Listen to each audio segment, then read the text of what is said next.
गहरे जंगल के बीच एक पुराना गांव था जिसे लोग भूली हुई बस्ती कहते थे।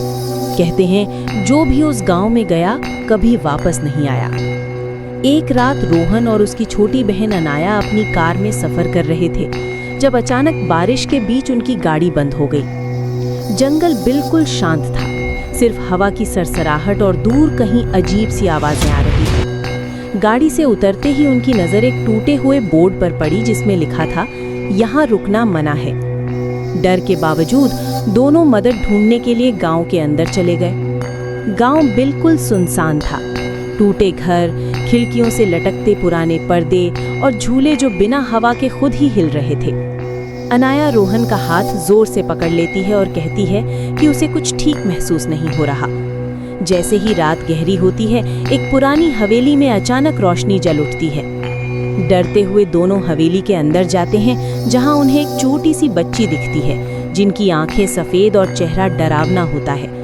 वो बच्ची उनसे बोलती है कि ये गांव श्रापित है। बच्ची उन्हें सच बताती है कि सालों पहले गांव के लोग काले जादू पर विश्वास करते थे।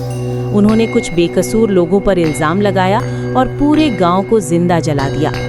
उस दिन के बाद से उन सब की आत्माएं यहीं कैद हो गईं। अचानक हवेली का दरवाजा बंद हो जाता है और गांव के हर घर से भटकती आत्माएं बाहर निकल आती हैं। सारी आत्माएं एक साथ चिल्लाती हैं, यहाँ से कोई जिंदा नहीं जाएगा। जमीन कांपने लगती है, आसमान लाल हो जाता है और हवा में चीखों की गूंज भर जाती है। रोहन हिम्मत करके चिल्लाता है कि वो इस सच को दुनिया के सामने लाएगा ताकि आत्माओं को शांति मिल सके। जैसे ही सुबह की पहली रोशनी पड़ती है, पूरा गांव धीरे धीरे धुंध में गायब हो जाता है। रोहन और अनाया खुद को वापस जंगल के बीच पाते हैं, जैसे कुछ हुआ ही ना हो। लेकिन जब वो पलटकर देखते हैं, जंगल के बीच एक आवाज गूंजती है, भूली हुई बस्ती आज भी जिंदा है। और कहते हैं आज भी जो सच ढूंढ